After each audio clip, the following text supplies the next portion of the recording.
남자가 평생 잊지 못하는 여자는 따로 있습니다. 제가 평생 곁에서 지켜본 장면이 하나 있습니다.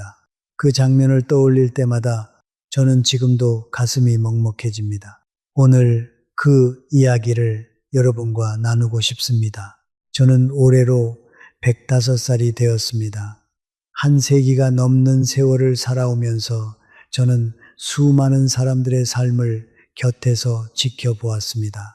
사랑으로 시작된 인연이 원망으로 끝나는 것도 보았고, 평범해 보이던 두 사람이 평생 서로의 손을 놓지 않고 살아가는 것도 보았습니다. 젊은 부부도 보았고, 머리가 하얗게 센 노부부도 보았습니다. 그 오랜 세월 끝에 제가 깨달은 한 가지가 있습니다. 남자가 평생 잊지 못하는 여자, 나이가 들어도 끝까지 곁에 두고 싶어 하는 여자는 분명히 따로 있다는 것입니다. 그런데 여기서 놀라운 사실이 하나 있습니다. 그 여자는 우리가 흔히 생각하는 그런 사람이 아니라는 것입니다. 많은 분들이 오해하고 계십니다. 젊고 아름다운 여자, 남자의 비위를 잘 맞춰주는 여자, 늘 웃어주고 칭찬해주는 여자가 사랑받는다고 생각하십니다. 저도 젊었을 때는 그렇게 믿었습니다. 하지만 제가 100년이 넘는 세월 동안 두 눈으로 직접 목격한 진실은 전혀 달랐습니다. 남자는 자신을 가장 예쁘게 대해준 여자를 기억하지 않습니다. 자신이 그 여자 곁에 있을 때 가장 나은 사람이 된 것 같았던 바로 그 느낌을 기억합니다. 이 차이가 얼마나 큰지 젊었을 때는 저도 미처 몰랐습니다.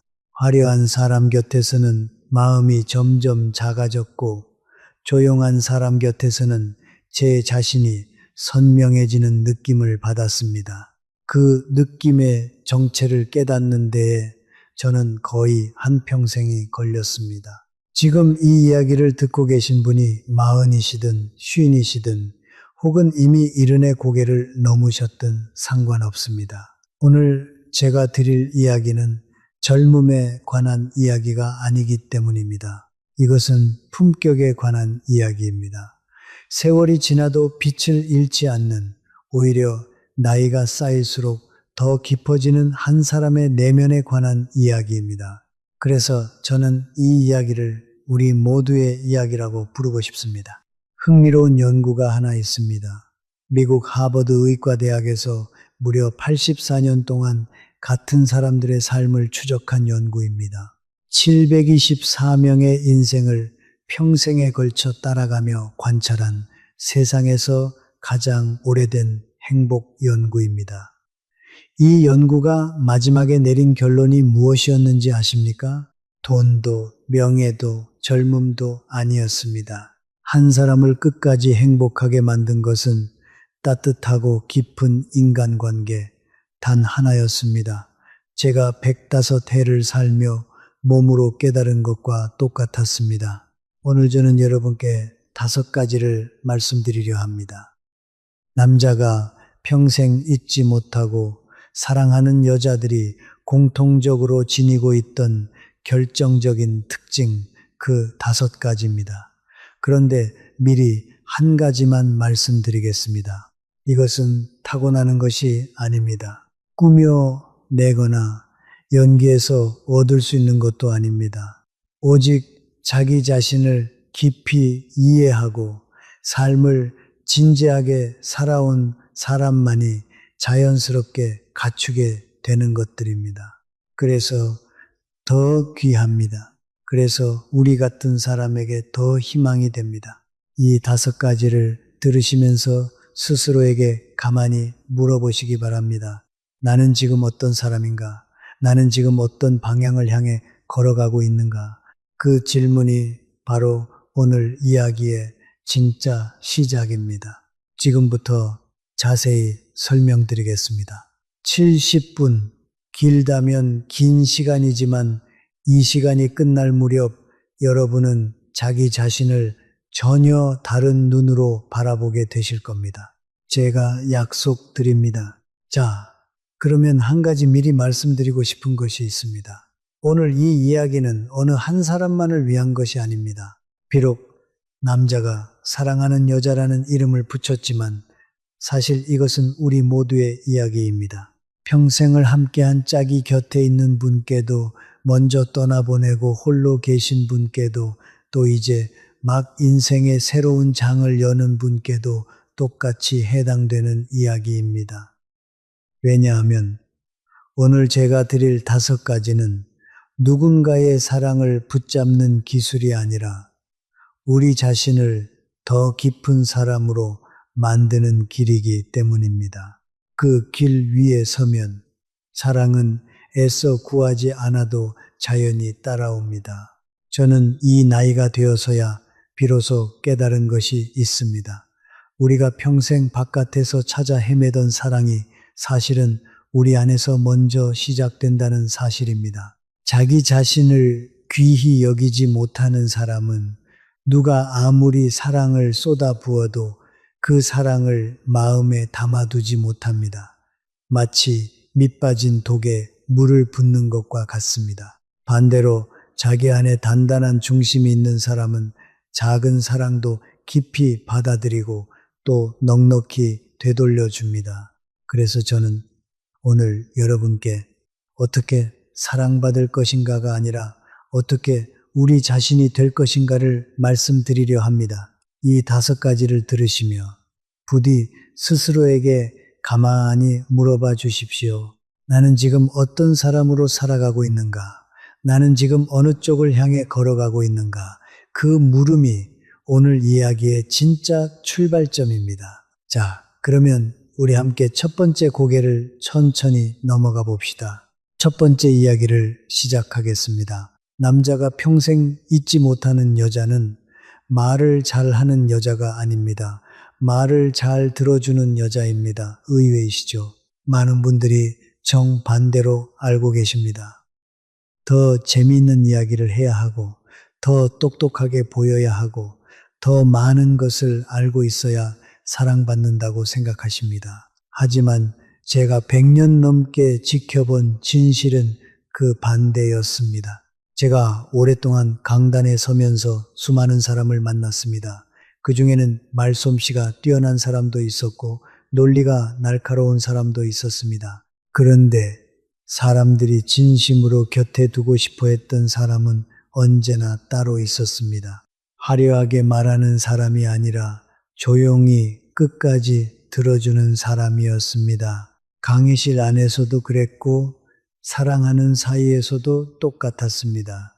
여기 한 분의 이야기를 들려드리겠습니다. 부산에 사시는 김순자 어르신입니다. 올해 63이시고 평생 간호사로 일하시다 정년 퇴직을 하셨습니다. 손주가 둘이고 아침마다 동네를 한 바퀴 걷는 분입니다. 이분이 젊은 시절에 저에게 이런 고백을 하신 적이 있습니다. 결혼하고 처음 몇 해 동안은 남편에게 잘 보이려고 무던히도 애를 썼다고 합니다. 재미있는 이야깃거리를 찾아 신문을 뒤졌고 똑똑해 보이려고 어려운 말을 골라 썼다고 합니다. 그런데 남편은 점점 말이 없어졌습니다. 어느 날 김순자 어르신은 지쳐서 그냥 입을 다물어 버렸습니다. 그날 저녁 남편이 직장에서 있었던 속상한 일을 꺼냈습니다. 평소 같으면 곧바로 이렇게 해라 저렇게 해라 조언을 쏟아냈을 텐데 그날은 너무 지친 나머지 그저 가만히 들어만 주었다고 합니다. 남편의 눈을 바라보면서 고개를 끄덕이면서 1시간을 그렇게 들었습니다. 그런데 그날 밤 남편이 자리에 누우며 이렇게 말하더랍니다. 여보, 오늘 정말 고마웠어. 김순자 어르신은 어리둥절했습니다. 나는 아무것도 해준 게 없는데 무엇이 고마웠을까? 바로 그것입니다. 남자는 본래 자신의 속마음을 잘 꺼내지 않는 사람입니다. 겉으로는 강한 척하지만 마음 깊은 곳에는 누군가 자신의 말을 끝까지 들어주기를 간절히 바라는 마음이 숨어 있습니다.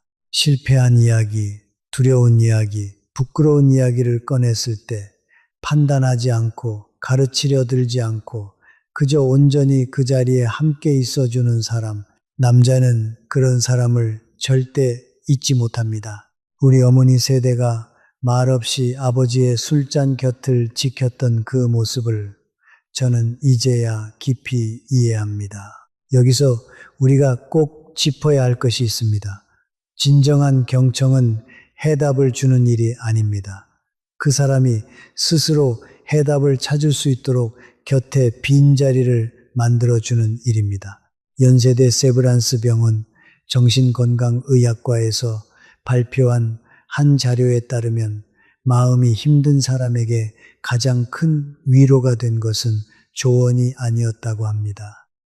그저 끝까지 들어준 단 한 사람의 존재였다고 합니다. 무려 78%의 사람이 그렇게 답했습니다. 들어주는 것만으로 사람의 마음은 절반 넘게 치유된다는 뜻입니다. 그런데 우리는 어떻습니까? 상대가 말을 꺼내기 무섭게 입이 근질거립니다. 그건 이렇게 하면 돼. 내가 해봐서 아는데. 그러게 내가 뭘 했어. 이런 말들이 목구멍까지 차오릅니다. 사랑해서 그러는 것입니다. 도와주고 싶어서 그러는 것입니다. 하지만 그 순간 상대는 마음의 문을 슬며시 닫습니다.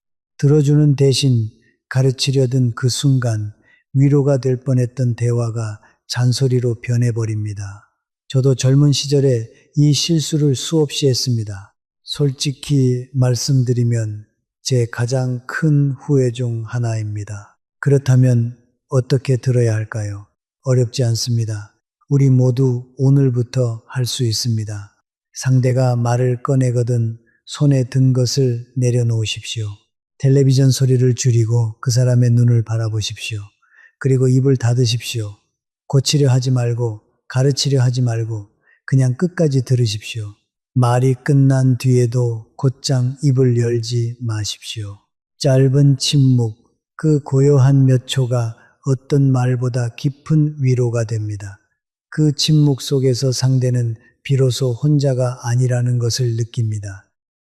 김순자 어르신의 남편은 세상을 떠나기 전 자식들에게 이런 말을 남겼다고 합니다. 너희 어머니는 내 평생의 안식처였다. 무슨 일이 있어도 어머니 앞에서는 말을 다 쏟아낼 수 있었다. 자식들은 그 말을 듣고 어머니를 더욱 깊이 존경하게 되었습니다. 보십시오. 잘 들어주는 사람은 남편의 사랑만 얻는 것이 아닙니다. 자식들의 존경까지 함께 얻습니다. 이것이 바로 효의 다른 얼굴입니다. 부모가 서로를 귀히 여기는 모습을 보고 자란 자식은 그 부모를 평생 자랑스러워합니다. 오늘 이 첫 번째 이야기를 들으시면서 혹시 마음 한구석이 뜨끔하셨습니까? 그렇다면 그것은 부끄러운 일이 아닙니다. 오히려 좋은 신호입니다. 우리가 지금까지 몰랐던 것을 이제라도 알게 되었다는 뜻이니까요. 늦지 않았습니다. 우리에게는 아직 들어줄 수 있는 사람이 곁에 있습니다. 오늘 저녁 가족 중 누군가 말을 꺼내거든 딱 한 번만 해보십시오. 아무것도 하지 말고 그저 끝까지 들어보십시오. 그 사람은 오늘 밤을 평생 기억하게 될 것입니다. 자, 잘 들어주는 것이 얼마나 큰 힘인지 조금 더 깊이 들어가 보겠습니다. 많은 분들이 이렇게 물으십니다. 들어주는 것이 그렇게 좋다면 나는 도대체 언제 내 이야기를 하느냐고요. 아주 좋은 질문입니다. 경청은 내 입을 영원히 닫으라는 뜻이 아닙니다. 순서를 바꾸라는 뜻입니다. 먼저 충분히 듣고 상대의 마음이 다 비워진 다음에 내 이야기를 꺼내라는 뜻입니다. 비어있는 그릇에만 물을 담을 수 있는 것과 같은 이치입니다. 제가 한평생 보아온 가장 슬픈 장면이 있습니다. 두 사람이 한 집에 살면서도 서로의 말을 한 번도 끝까지 들어주지 않는 모습입니다. 남편이 말을 꺼내면 아내가 가로채고 아내가 말을 꺼내면 남편이 딴청을 부립니다. 그렇게 수십 년을 살다 보면 두 사람은 같은 지붕 아래 살면서도 가장 외로운 사이가 됩니다. 말은 많이 하는데 마음은 한 번도 닿지 못합니다. 이것이 바로 우리가 가장 경계해야 할 모습입니다. 반대로 제가 본 가장 아름다운 장면도 있습니다. 이른이 넘은 노부부가 마루에 나란히 앉아 있었습니다. 할아버지가 옛날 이야기를 천천히 꺼내는데 이미 100번도 더 들었을 그 이야기를 할머니가 처음 듣는 것처럼 고개를 끄덕이며 들어주고 계셨습니다. 그 할머니의 눈빛 속에는 지루함이 아니라 다정함이 있었습니다. 저는 그 장면 앞에서 한참을 서 있었습니다. 세상에서 가장 완성된 사랑이 바로 거기에 있었기 때문입니다. 연세대 세브란스 병원의 또 다른 조사에서는 노년기 부부의 행복을 결정하는 가장 큰 요인으로 대화의 양보다 경청의 질을 꼽았습니다. 하루에 몇 마디를 나누느냐가 아니라 단 한마디라도 진심으로 들어주느냐가 행복을 가른다는 것입니다. 65 이상 부부 1200쌍을 조사한 결과였습니다. 잘 들어주는 부부일수록 노년의 우울감이 절반 가까이 낮았습니다. 들어주는 것은 사랑의 표현일 뿐 아니라 우리 자신의 마음 건강을 지키는 일이기도 합니다. 그러니 우리 함께 기억합시다. 말을 잘하는 사람이 사랑받는 것이 아닙니다. 말을 잘 들어주는 사람이 평생 곁에 남습니다. 경청은 기술이 아니라 태도입니다. 지금 이 사람이 내게 소중하다는 것을 온몸으로 보여주는 가장 깊은 언어입니다. 그 언어를 배우는 데에는 돈 한 푼 들지 않습니다. 우리 집 안방에서, 오늘 저녁 밥상에서 지금 당장 시작할 수 있습니다. 여기서 조금 더 깊이 들어가 보겠습니다. 잘 듣는다는 것이 그저 입을 다물고 있는 것이라고 생각하면 큰 오해입니다. 진짜 경청에는 3가지 적이 있습니다. 우리가 흔히 저지르는 실수들입니다. 첫째는 가로채기입니다. 상대가 말을 반쯤 하면 그거 나도 알아 하면서 말을 빼앗는 것입니다. 둘째는 판단하기입니다. 그건 네가 잘못한 거지 하면서 곧장 옳고 그름을 따지는 것입니다. 셋째는 해결하려 들기입니다. 그러니까 이렇게 해 하면서 묻지도 않은 답을 들이미는 것입니다. 이 3가지만 멈춰도 우리는 훨씬 좋은 사람이 됩니다. 청주에서 작은 식당을 하시는 신동식 어르신의 이야기입니다. 올해 63이시고 평생 소뚜껑 앞에서 사신 분입니다.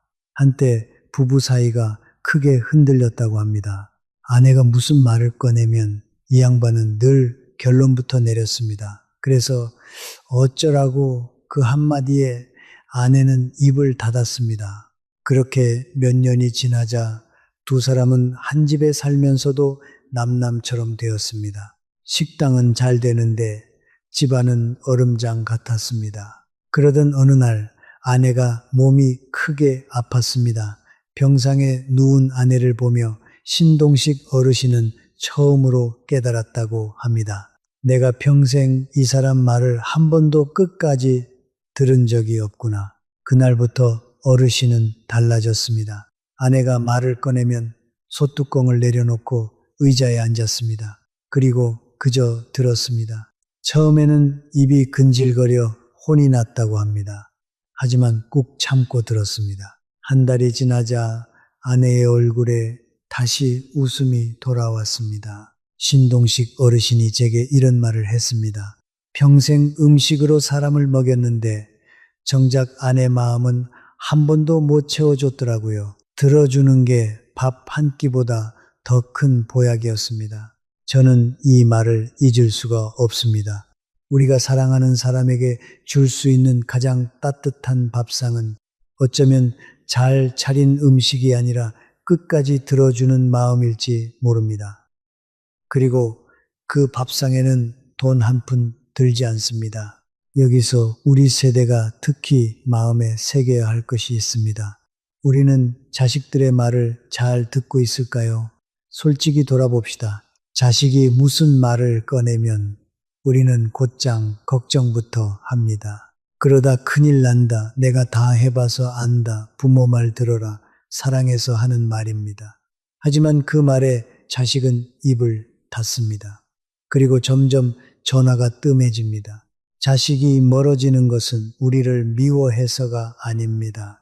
우리가 들어주지 않아서입니다. 반대로 자식의 말을 끝까지 들어주는 부모 곁에는 자식이 모입니다. 시시콜콜한 이야기까지 털어놓고 싶어집니다. 우리가 자식에게 줄 수 있는 가장 큰 선물은 어쩌면 좋은 충고가 아니라 판단하지 않고 들어주는 귀일지 모릅니다. 그렇게 들어주는 부모를 자식은 평생 그리워하고 존경합니다. 잘 들어주는 일은 부부 사이만 살리는 것이 아니라 우리 가족 전체를 살립니다. 그러니 오늘 우리 함께 작은 약속을 하나 합시다. 가족 중 누군가 말을 꺼내거든 마음속으로 셋을 세어보십시오. 하나, 둘, 셋. 그 셋을 세는 동안 끼어들고 싶은 마음을 누르는 것입니다. 그리고 이렇게 물어보십시오. 그래서 마음이 어땠어? 답을 주는 질문이 아니라 마음을 묻는 질문입니다. 이 한마디가 닫혔던 마음의 문을 다시 엽니다. 제가 살아오며 본 가장 깊은 경청은 뜻밖에도 부부 사이가 아니라 어느 할머니와 손주 사이에서였습니다. 강릉에 사는 한 분이 계셨습니다. 70이 넘은 나이에 중학생 손주와 단둘이 지내게 되셨지요. 부모가 먼 도시로 일하러 떠난 탓이었습니다.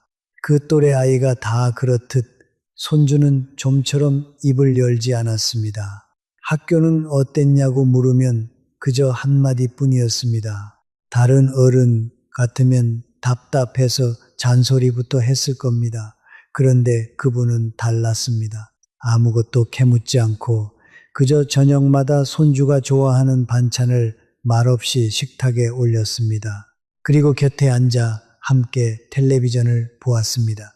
그렇게 두어 달이 지난 어느 밤 손주가 먼저 입을 열었다고 합니다. 할머니, 사실은요, 그날 손주는 1시간을 넘게 이야기했고 그분은 한마디도 끊지 않고 다 들어주셨습니다. 우리는 흔히 사랑은 말로 표현해야 한다고 믿습니다. 하지만 때로 가장 깊은 사랑은 묻지 않고 기다려주는 침묵 속에 있습니다. 닫힌 마음은 캐묻는다고 열리지 않습니다. 곁에서 가만히 기다려줄 때 스스로 열립니다. 이것은 부부에게도 자식에게도 손주에게도 똑같이 통하는 마음의 이치입니다. 사실 우리 세대는 잘 들어주는 법을 제대로 배우지 못했습니다. 어린 시절 우리는 어른이 말하면 그저 따르라고 배웠지 마음을 주고받는 대화를 배운 적이 없습니다. 그래서 우리는 사랑하는 사람에게도 곧잘 가르치려 들고 충고부터 하려 합니다. 그것이 사랑이라고 믿었기 때문입니다. 하지만 진짜 사랑은 답을 주는 데 있지 않습니다. 그 사람이 스스로 답을 찾을 때까지 곁을 지켜주는 데 있습니다. 연세대 세브란스 병원의 한 연구진은 가까운 사람의 이야기를 충분히 들어주는 것만으로도 마음의 긴장이 풀리고 혈압이 안정된다는 사실을 확인했습니다. 들어주는 일은 그저 예의가 아니라 사람을 살리는 일이라는 뜻입니다. 그러니 오늘 우리 곁에 마음이 닫힌 사람이 있거든 먼저 다그치지 맙시다. 그저 곁에 앉아 그 사람이 입을 열 때까지 기다려 줍시다. 그 조용한 기다림이 어떤 명약보다 깊이 사람을 치유합니다. 그리고 그렇게 들어준 사람을 우리는 평생 잊지 못합니다. 잘 들어주는 사람 곁에는 언제나 사람이 모입니다. 그것이 평생 사랑받는 사람의 첫 번째 비밀입니다. 이제 두 번째 이야기로 넘어가겠습니다. 남자가 평생 곁에 두고 싶어 하는 여자는 자기 자신을 잃지 않는 여자입니다. 이 말을 듣고 고개를 갸웃하시는 분이 계실 겁니다. 사랑하려면 맞춰줘야 하는 것 아니냐고요. 맞습니다. 하지만 맞추는 것과 자신을 지우는 것은 전혀 다른 일입니다. 오늘 그 미묘하지만 결정적인 차이를 말씀드리겠습니다. 제가 젊은 시절 많은 여성들이 사랑받기 위해 스스로를 조금씩 지워가는 모습을 보았습니다. 상대가 좋아하는 음식을 따라 먹고 상대의 취향에 자신을 맞추고 상대의 말에 무조건 고개를 끄덕이며 자기만의 색깔을 하나씩 지워나갔습니다. 처음에는 그것이 깊은 배려처럼 보였습니다. 헌신처럼 보였습니다. 그런데 시간이 흐르면서 저는 이상한 일을 발견했습니다. 그렇게 자신을 지워가는 사람 곁에서 상대는 점점 흥미를 잃어갔습니다. 대구에 사시는 이영희 어르신의 이야기를 들려드리겠습니다. 올해 67이시고 평생 학교에서 아이들을 가르치다 정년을 맞으셨습니다. 지금은 동네 합창단에서 노래를 하십니다. 이분이 결혼 초에 이런 결심을 했다고 합니다. 좋은 아내가 되려면 내 고집을 버리자. 그래서 남편이 가자면 가고, 남편이 싫다면 싫어하고, 남편의 말이라면 무엇이든 옳다고 했습니다. 10년을 그렇게 살았습니다. 겉으로는 더없이 화목한 가정이었습니다. 그런데 어느 날 남편이 술에 취해 이런 말을 흘렸다고 합니다. 나는 임자가 무슨 생각을 하는지 도무지 모르겠어. 이영희 어르신은 그 말에 큰 충격을 받았습니다. 나는 평생 남편만 바라보고 살았는데 도대체 무엇이 부족했단 말인가. 하지만 시간이 한참 지나서야 그 말의 뜻을 깨달았다고 합니다. 남편은 아내를 미워한 것이 아니었습니다. 거울 앞에 혼자 서 있는 것 같은 외로움을 느꼈던 것입니다. 자신의 생각만 비추는 거울 곁에서 그는 깊이 외로웠던 것입니다. 여기에 우리가 놓치기 쉬운 진실이 숨어 있습니다. 사람은 본래 자신이 완전히 다 알 수 없는 것에 마음이 끌립니다. 다 안다고 느끼는 순간 설렘은 사라집니다. 자기 다움을 지키는 여자는 세월이 흘러도 상대에게 여전히 신비로운 영역으로 남습니다. 어제의 그 사람과 오늘의 그 사람이 조금씩 다릅니다. 그 작은 다름이 평생의 설렘이 됩니다. 자신을 지운 사람은 결국 상대에게도 자신의 존재감을 잃게 됩니다. 이것이 제가 100년 넘게 지켜본 슬픈 진실입니다. 그렇다면 자기다움이란 무엇일까요? 여기서 우리가 분명히 짚고 넘어가야 할 것이 있습니다. 자기다움은 고집이 아닙니다. 내 뜻만 끝까지 우기는 것이 아닙니다. 상대를 무시하는 것은 더더욱 아닙니다. 자기다움이란 나라는 사람이 무엇을 소중히 여기는지, 어떤 삶을 살고 싶은지에 대한 조용하고 단단한 중심입니다. 그 중심이 있는 사람은 흔들릴 때도 있지만 결국 자기 자리로 되돌아옵니다. 그 모습이 상대에게 깊은 신뢰로 남습니다. 미국 심리학계에 오래된 연구가 하나 있습니다. 오랜 세월 함께한 부부 중에서 각자 자기만의 취미와 친구와 세계를 지닌 부부가 그렇지 않은 부부보다 관계 만족도가 훨씬 높았다는 연구입니다. 차이가 거의 2배 가까이 났습니다. 서로에게 완전히 매달리지 않고 각자 단단한 자기 세계를 가진 두 사람이 오히려 더 오래 사랑했다는 뜻입니다. 붙어있는 두 그루의 나무가 각자 깊이 뿌리를 내릴 때 비로소 큰 바람에도 함께 살아남는 것과 같습니다. 이영희 어르신은 그 일이 있은 뒤 큰 결심을 했습니다. 다시 노래를 시작한 것입니다. 처녀 시절 그토록 좋아했던 합창을 수십 년 만에 다시 시작했습니다. 처음에는 남편이 의아해했다고 합니다. 그런데 신기한 일이 벌어졌습니다. 아내가 자기 세계를 갖기 시작하자 남편의 눈빛이 달라졌습니다. 무대에서 노래하는 아내를 보며 남편이 이렇게 말하더랍니다. 임자, 저런 모습이 있었구나. 40년을 함께 살았는데 처음 보는 모습이라고요. 그때 두 사람은 마치 다시 연애를 시작한 것 같았다고 합니다. 보십시오. 자기 자신을 지키는 일은 이기적인 일이 아닙니다. 오히려 관계를 살리는 일입니다. 우리 어머니 세대는 평생 자신을 지우며 사는 것이 미덕이라고 배웠습니다.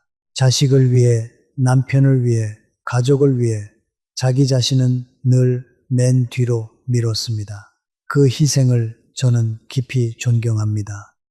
하지만 이제 우리 세대는 알아야 합니다. 나를 지키는 것과 가족을 사랑하는 것은 결코 부딪히지 않습니다. 오히려 단단한 내가 있을 때 더 깊이 사랑할 수 있습니다. 혹시 지금 이 이야기를 들으시며 마음이 무거우신 분이 계실지 모르겠습니다. 평생 나를 지우며 살아온 세월이 떠올라 서글퍼지셨을 수도 있습니다. 그 마음 충분히 이해합니다. 하지만 이 말씀을 꼭 드리고 싶습니다. 아직 늦지 않았습니다. 70이든 80이든 우리는 오늘 다시 시작할 수 있습니다. 오랫동안 미뤄둔 그 노래, 그 그림, 그 텃밭, 그 친구를 이제 다시 꺼내 보십시오. 그것이 여러분을 다시 빛나게 할 것입니다. 그리고 그 빛을 곁에 있는 사람이 가장 먼저 알아볼 것입니다. 자기다움을 되찾는 길은 거창하지 않습니다. 돈이 드는 일도 아닙니다. 오늘 누군가 무엇을 먹고 싶냐고 물으면 늘 아무거나라고 답하던 그 습관을 한번 바꿔보십시오. 나는 오늘 칼국수가 먹고 싶다고 분명하게 말해보십시오. 작은 일 같지만 그것이 자기다움의 시작입니다. 내 생각을 부드럽게 그러나 분명하게 말하는 연습입니다. 우리 안에는 아직 지워지지 않은 단단한 중심이 분명히 남아 있습니다. 그것을 다시 꺼내는 일입니다. 여기서 우리가 꼭 구분해야 할 것이 있습니다. 맞추는 것과 지우는 것의 차이입니다. 이 둘은 비슷해 보이지만 완전히 다릅니다. 맞추는 것은 내가 있는 상태에서 상대를 향해 한 걸음 다가가는 것입니다. 나는 칼국수가 좋지만 오늘은 임자가 좋아하는 냉면을 먹읍시다. 이것이 맞추는 것입니다. 내가 분명히 있습니다. 하지만 지우는 것은 다릅니다. 나는 아무거나 좋아, 임자가 정해, 이렇게 내 취향 자체를 없애버리는 것입니다. 그러면 상대는 점점 나라는 사람을 느끼지 못하게 됩니다. 수원에 사시는 신명숙 어르신의 이야기입니다. 올해 61이시고 오랫동안 학원에서 아이들을 가르치셨습니다. 갱년기를 지나면서 마음이 무척 힘드셨다고 합니다. 그런데 더 힘들었던 것은 문득 거울을 보니 자신이 누구인지 모르겠더라는 것이었습니다. 평생 남편의 아내로, 아이들의 엄마로, 학원의 선생으로만 살았지 신명숙이라는 사람으로는 한 번도 살아본 적이 없는 것 같았다고 합니다. 그 허전함이 갱년기보다 더 무서웠다고 합니다. 그래서 이분은 작은 결심을 했습니다.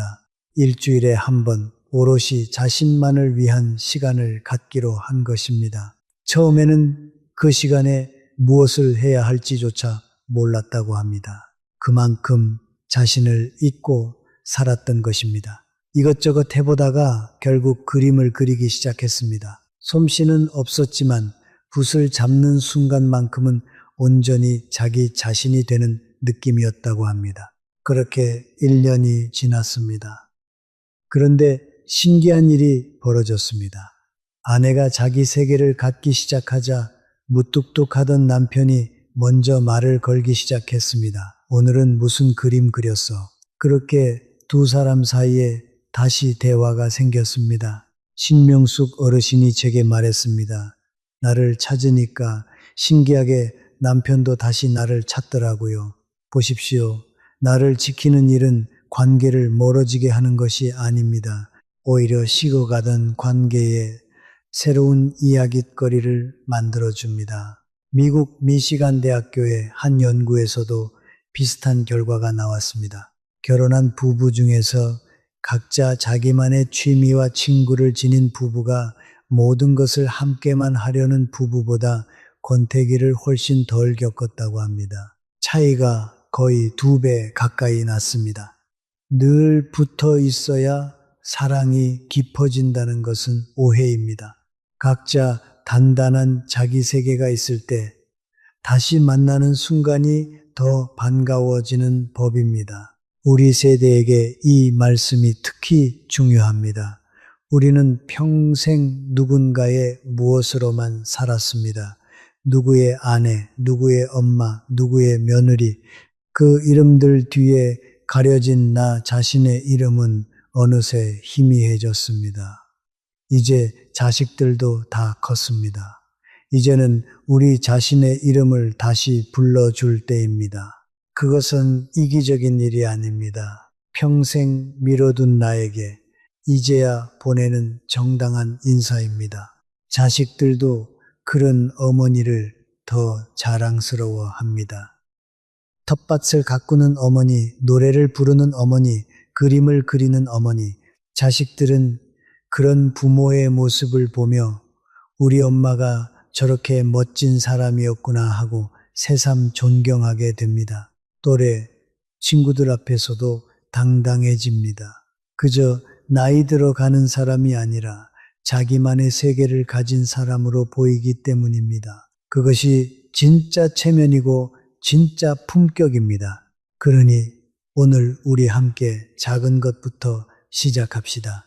오랫동안 마음 한구석에 미뤄둔 그것을 꺼내보십시오. 배우고 싶었던 것, 가보고 싶었던 곳, 만나고 싶었던 사람, 거창할 필요 없습니다. 일주일에 단 1시간이면 충분합니다. 그 1시간이 우리를 다시 빛나게 합니다. 그리고 그 빛을 곁에 있는 사람이 가장 먼저 알아봅니다. 제가 평생 잊지 못하는 한 부부가 있습니다. 그 댁 부인은 70이 넘어서도 매주 빠지지 않고 바깥 나들이를 하셨습니다. 어떤 날은 꽃꽂이를 배우고 어떤 날은 오랜 벗들과 차를 나누고 또 어떤 날은 혼자 조용히 책을 읽으셨습니다. 남편이 한 번은 제게 이렇게 말하더군요. 나는 아직도 저 사람이 오늘 무슨 생각을 하고 돌아올지 궁금합니다. 40년을 같이 살았는데도 말이지요. 저는 그 말 속에서 좀처럼 식지 않는 사랑의 비밀을 보았습니다. 자기만의 세계를 가진 사람은 곁의 사람에게 영원히 다 알 수 없는 신비로 남습니다. 그 신비가 세월이 가도 마르지 않는 설렘이 됩니다. 많은 분들이 짝을 위해 자신의 세계를 하나씩 접는 것을 사랑이라 여깁니다. 친구도 끊고 취미도 접고 오로지 상대에게만 매달립니다. 처음에는 그것이 깊은 헌신처럼 보입니다. 하지만 자기 세계를 다 잃은 사람은 결국 곁의 사람에게 나눠줄 것이 없어집니다. 샘이 마르면 물을 나눠줄 수 없는 것과 같습니다. 그러니 우리 사랑하는 사람이 있더라도 우리 자신의 작은 우물 하나는 꼭 지킵시다. 그것은 이기심이 아니라 오래도록 사랑하기 위한 지혜입니다. 우리 안에 우리만의 세계가 살아있을 때 우리는 곁의 사람에게도 끝없이 새로운 이야기를 건넬 수 있습니다. 그리고 그 이야기가 마르지 않는 한 사랑도 마르지 않습니다. 여기서 우리가 한 가지 더 짚고 갈 것이 있습니다. 자기다움을 지키는 일이 왜 그토록 어려운가 하는 점입니다. 그것은 우리가 평생 체면을 지키며 살아왔기 때문입니다. 남들 눈에 어떻게 비칠까, 흉이 되지는 않을까, 그 걱정에 우리는 자신이 진짜 원하는 것을 자꾸만 뒤로 미뤄왔습니다. 특히 우리 세대의 여인들은 평생을 누구의 아내로, 누구의 어머니로만 불리며 살아오셨습니다. 정작 자기 이름은 어딘가에 묻어둔 채로 말입니다. 그러나 자기다움을 잃는다는 것은 결국 상대에게도 잡을 손을 놓아버리는 일입니다. 곁에 사람이 있어도 마주볼 얼굴이 흐려지기 때문입니다. 청주에 사는 한 분의 이야기가 떠오릅니다. 평생을 식구들 뒷바라지에만 매달려 사셨던 분입니다. 예순이 넘어 식구들이 다 제갈 길로 떠나자 그분은 한동안 텅 빈 집에서 자신이 누구인지조차 모르겠다고 하셨습니다. 그러던 어느 날 젊은 시절 접어두었던 붓글씨를 다시 잡으셨습니다. 처음에는 손이 떨렸지만 한자 한자 써 내려가며 그분의 눈빛이 달라지기 시작했습니다. 한 해가 지나자 작은 전시회에 글씨를 내걸 정도가 되셨지요. 놀라운 것은 그 다음입니다. 평생 무뚝뚝하던 남편이 그 전시장에서 아내의 글씨 앞에 한참을 서 있더랍니다. 그리고 집에 돌아와 처음으로 이렇게 말했다고 합니다. 임자한테 이런 모습이 있는 줄 몰랐네. 자기다움을 되찾은 순간 그분은 식구들에게도 다시 한 사람으로 보이기 시작한 것입니다. 우리가 자신을 소중히 여길 때 비로소 곁의 사람도 우리를 소중히 여깁니다. 나를 지키는 일은 이기심이 아닙니다. 그것은 오래 함께 가기 위한 가장 단단한 사랑의 토대입니다. 자기 자신을 잃지 않는 것, 그것이 평생 사랑받는 사람의 두 번째 비밀입니다. 자, 여기서 잠시 숨을 고르고 지금까지의 이야기를 함께 정리해 보겠습니다. 70분의 여정 중 우리는 이제 2개의 고개를 넘었습니다. 첫 번째로 우리가 나눈 이야기는 무엇이었습니까? 남자가 평생 잊지 못하는 여자는 말을 잘하는 여자가 아니라 잘 들어주는 여자라는 것이었습니다. 부산의 김순자 어르신처럼 그저 끝까지 들어주는 그 침묵이 어떤 말보다 깊은 사랑이 된다는 것을 우리는 보았습니다. 그리고 두 번째로 나눈 이야기는 자기 자신을 잃지 않는 여자에 관한 것이었습니다. 대구의 이영희 어르신처럼 자기만의 세계를 지킨 사람이 오히려 평생의 설렘으로 남는다는 것을 보았습니다.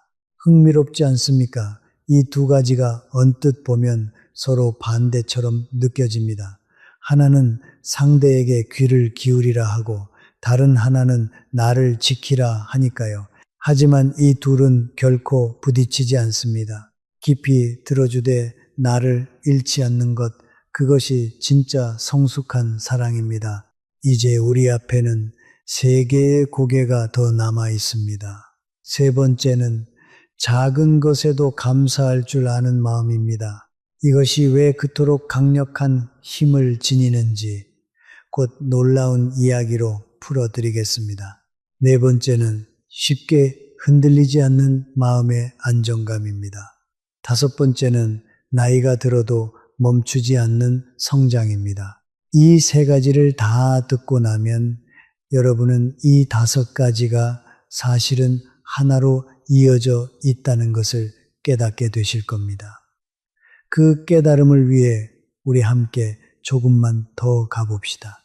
자, 이제 3번째 이야기를 해볼까요? 이번 이야기는 조금 희망적입니다.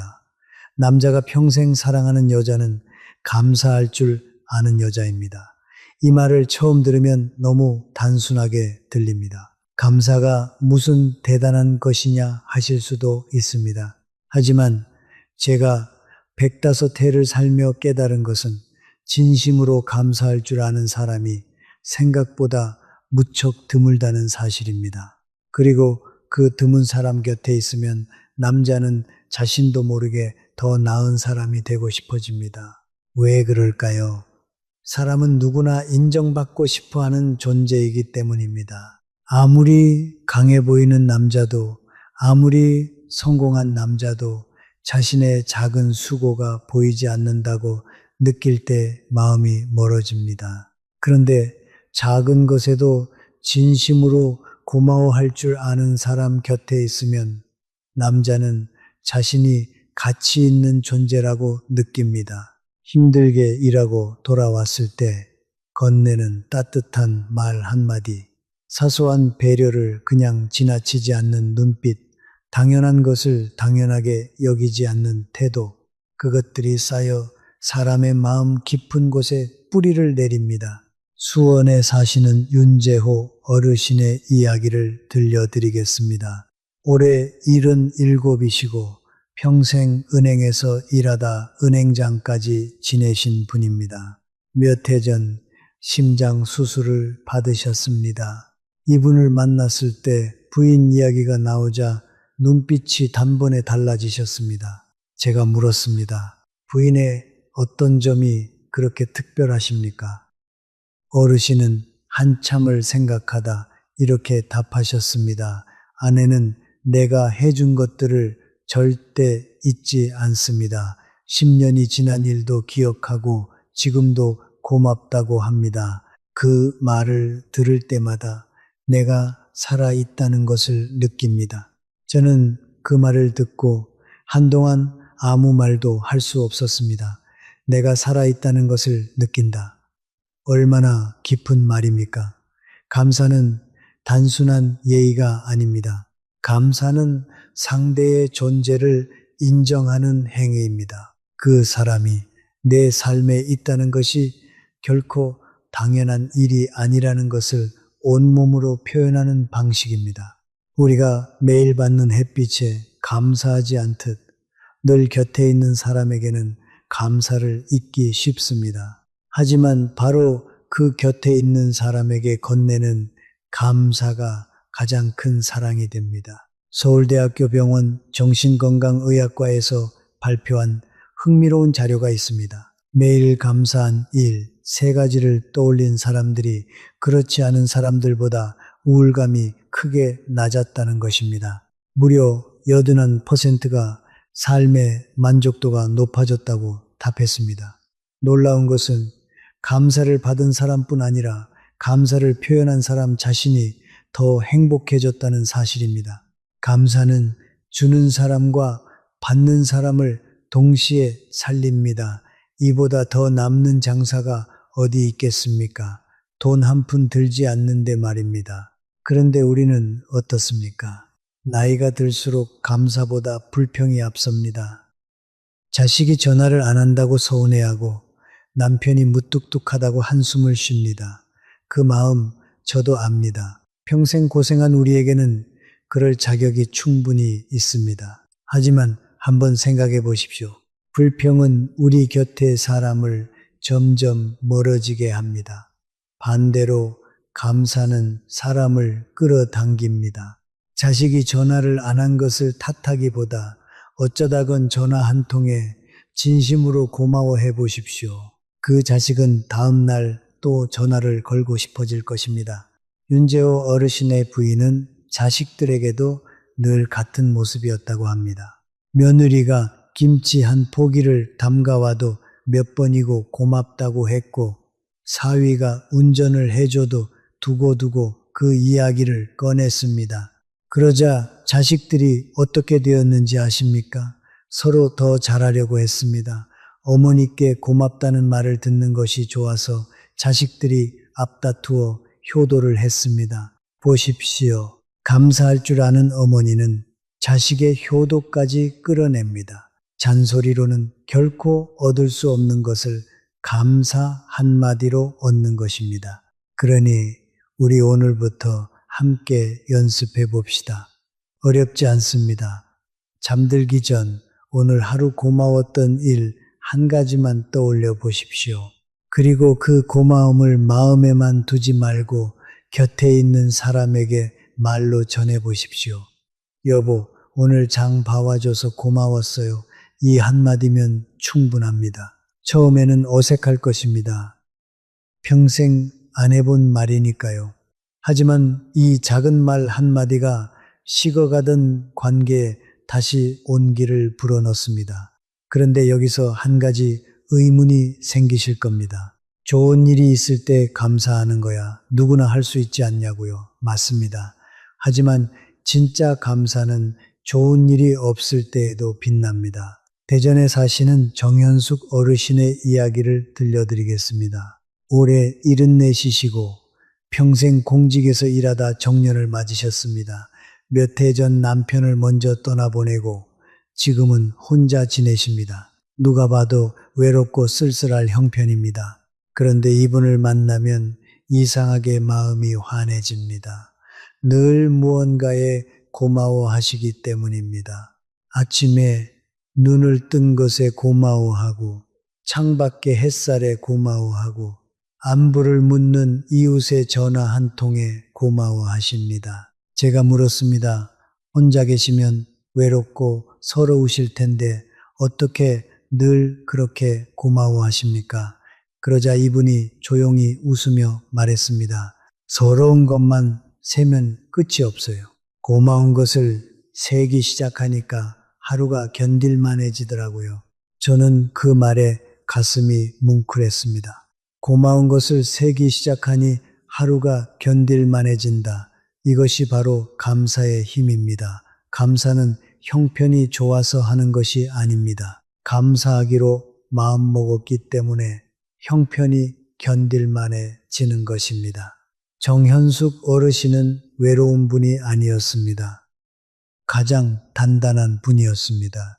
그래서 자식들도 이웃들도 이분 곁에 모입니다. 불평하는 사람 곁은 비고 감사하는 사람 곁은 채워집니다. 서울 아산병원의 한 연구에서도 이것이 증명되었습니다. 매일 감사한 일을 적은 사람들은 그렇지 않은 사람들보다 잠을 더 깊이 잤고 혈압도 더 안정적이었다고 합니다. 마음의 습관 하나가 몸까지 바꾼 것입니다. 감사는 그저 예쁜 마음가짐이 아닙니다. 우리의 잠과 혈압과 수명까지 지키는 가장 값싸고 가장 강력한 보약입니다. 약국에서 파는 어떤 약보다 효과가 좋은데 값은 한 푼도 들지 않습니다. 여기서 우리가 꼭 기억할 것이 있습니다. 감사는 표현해야 힘이 생긴다는 것입니다. 마음속으로만 고마워하는 것은 선물을 사놓고 서랍에 넣어두는 것과 같습니다. 받는 사람이 모르면 아무 소용이 없습니다. 그러니 입 밖으로 꺼내야 합니다. 여보 고마워요. 얘들아 고맙다. 이 짧은 말이 듣는 사람의 마음에 평생 남습니다. 우리 세대는 이 말을 참 아끼며 살았습니다. 쑥스러워서 안 해도 알겠거니 해서요. 하지만 사랑은 표현해야 전해집니다. 특히 자식에게 감사를 표현하는 일은 큰 힘을 지닙니다. 부모가 자식에게 고맙다고 말하는 일은 우리 정서에서는 참 드뭅니다. 부모가 자식에게 무엇이 고맙냐고요. 하지만 한번 해보십시오. 바쁜데 전화해줘서 고맙다. 이렇게 키워줘서 고맙다는 말이 아니라 네가 내 자식이어서 고맙다고요. 그 말을 들은 자식은 평생 그 말을 가슴에 품습니다. 그리고 그런 부모를 더욱 깊이 사랑하고 존경합니다. 그러니 우리 오늘부터 함께 작은 연습을 합시다. 잠들기 전 오늘 고마웠던 일 3가지를 손가락으로 꼽아 보십시오. 거창한 것이 아니어도 됩니다. 따뜻한 밥, 무사한 하루, 안부를 물어준 누군가, 그리고 그중 하나는 꼭 곁에 사람에게 말로 전하십시오. 처음에는 어색합니다. 하지만 사흘만 해보십시오. 신기하게 마음이 한결 가벼워집니다. 그리고 우리 곁에 사람 얼굴에도 웃음이 돌아옵니다. 우리가 감사를 찾고 있는 데에는 한 가지 까닭이 있습니다. 너무 익숙해졌기 때문입니다. 매일 곁에 있는 사람은 마치 공기처럼 당연해집니다. 공기가 고마운 줄 모르고 살듯 우리는 가장 가까운 사람의 고마움을 가장 쉽게 잊습니다. 그러다 그 사람이 자리를 비우고 나서야 비로소 그 빈자리가 얼마나 컸는지 깨닫습니다. 저는 그렇게 뒤늦게 후회하는 분들을 너무 많이 보아왔습니다. 있을 때 잘하라는 옛말이 괜히 생긴 것이 아닙니다. 그래서 저는 권하고 싶습니다. 오늘 우리 곁에 있는 사람의 당연한 것 하나를 일부러 가만히 들여다 봅시다. 늘 차려지던 밥상, 늘 객해져 있던 빨래, 늘 그 자리를 지키던 사람의 모습, 그 당연함 속에는 사실 누군가의 수고와 사랑이 고스란히 깃들어 있습니다. 그것을 알아차리고 고맙다고 말하는 순간 우리 마음에도 따뜻한 물결이입니다. 감사는 받는 사람을 기쁘게 하지만 사실은 하는 사람의 마음을 먼저 데웁니다. 그러니 감사는 우리 자신을 위한 선물이기도 합니다. 오늘 하루 우리 곁에 사람에게 진심을 담아 한마디 건네봅시다. 그동안 참 고마웠다고 말입니다. 이 짧은 한마디가 우리 삶을 놀랍도록 환하게 바꿉니다. 감사에 대해 한 가지 더 말씀드리고 싶은 것이 있습니다. 우리는 가까운 사이일수록 감사를 잊습니다. 매일 차려주는 밥상, 늘 곁을 지켜주는 손길, 그 모든 것이 당연해지는 순간 마음의 거리가 벌어지기 시작합니다. 부부 사이가 식는 것은 큰 사건 때문이 아닙니다. 고맙다는 말 한마디가 사라지는 작은 침묵에서 시작됩니다. 그래서 저는 늘 말합니다. 감사는 마음이 아니라 표현이라고 말입니다. 아무리 고마운 마음이 있어도 입 밖으로 꺼내지 않으면 상대는 알 길이 없습니다. 제가 아는 한 노부부가 있었습니다. 전주에 사시는 분들인데 결혼한 지 50해가 넘었습니다. 그 댁의 비결이 무엇인지 늘 궁금했습니다. 어느 날 할아버지께 여쭈었더니 이렇게 답하셨습니다. 우리 집사람은 아침마다 내가 깎아주는 사과 한쪽에도 꼭 고맙다고 합니다. 50년을 그래 왔어요. 그 한마디에 나는 아직도 내가 쓸모 있는 사람이라는 걸 느낍니다. 저는 그 말을 듣고 한참을 멍하니 앉아 있었습니다.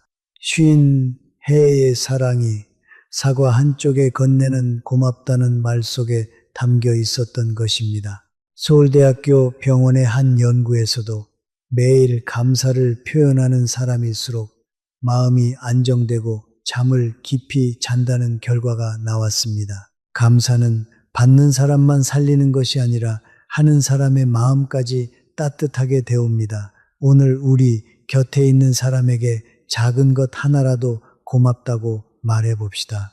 너무 늦기 전에 말입니다. 그 한마디가 식어가던 사랑에 다시 불을 지핍니다. 작은 것에 감사할 줄 아는 것, 그것이 평생 사랑받는 사람의 세 번째 비밀입니다. 이제 네 번째 이야기로 넘어가겠습니다. 조금 더 깊은 이야기입니다. 남자가 평생 곁에 두고 싶어 하는 여자는 쉽게 흔들리지 않는 여자입니다. 마음이 단단한 사람입니다. 제가 100년 넘게 수많은 관계가 무너지는 것을 지켜보았습니다. 그 이유가 무엇이었을까요? 대부분 돈이 아니었습니다. 건강도 아니었습니다. 무너지는 관계의 가장 깊은 곳에는 거의 언제나 감정의 불안정함이 있었습니다. 오늘은 괜찮다가 내일은 폭풍처럼 몰아치고 작은 말 한마디에 며칠씩 마음을 닫고 상대가 조금만 달라져도 버려질 것 같은 두려움에 휩싸이는 것, 그 패턴이 반복될 때 사람은 서서히 그 관계에서 숨을 곳을 찾기 시작합니다. 집이 쉬는 곳이 아니라 조심해야 하는 곳이 되는 순간 그 관계에는 이미 금이 가기 시작한 것입니다. 반대로 마음이 안정된 사람 곁에 있으면 우리는 비로소 숨을 쉴 수 있습니다. 전주에 사시는 윤정희 어르신의 이야기를 들려드리겠습니다. 올해 65이시고 오랜 세월 편찮으신 남편을 곁에서 돌보고 계십니다. 남편이 큰 병을 얻은 뒤로 집안이 휘청거렸습니다. 살림은 어려워지고 앞날은 캄캄했습니다. 그런데 이분은 무너지지 않았습니다. 슬플 때는 우셨고 힘들 때는 힘들다고 하셨습니다. 하지만 그 감정에 완전히 삼켜지지는 않으셨습니다. 다음 날이면 다시 일어나 남편의 죽을 끓이고 약을 챙기고 창문을 열어 햇볕을 들이셨습니다. 남편이 한 번은 이렇게 말했다고 합니다. 임자가 흔들리지 않아서 나는 마음 놓고 아플 수 있었어. 이 말이 무슨 뜻이겠습니까? 곁에 단단한 사람이 있으면 우리는 안심하고 약해질 수 있다는 뜻입니다. 마음이 안정된 사람 앞에서는 실수해도 괜찮을 것 같고 약한 모습을 보여도 무너지지 않을 것 같고 힘든 하루를 보내고 돌아왔을 때 그저 그 자리에 있어 줄 것 같은 믿음이 생깁니다. 그것이 바로 정서적 안정감입니다. 저는 이것을 두 개 비유하곤 합니다. 큰 파도가 칠 때 모래사장은 쓸려 내려갑니다. 하지만 오랜 세월 단단히 쌓아 올린 둑은 파도를 받아들이면서도 무너지지 않습니다. 마음이 안정된 사람은 바로 그 둑과 같습니다. 감정이 없는 것이 아닙니다. 폭풍이 없는 것도 아닙니다. 폭풍이 와도 뿌리가 뽑히지 않는 것입니다. 감정을 느끼면서도 중심을 잃지 않는 것. 그것이 진정한 마음의 힘입니다. 그런데 여기서 꼭 말씀드리고 싶은 것이 있습니다. 제 나이 30에는 저도 이것을 몰랐습니다.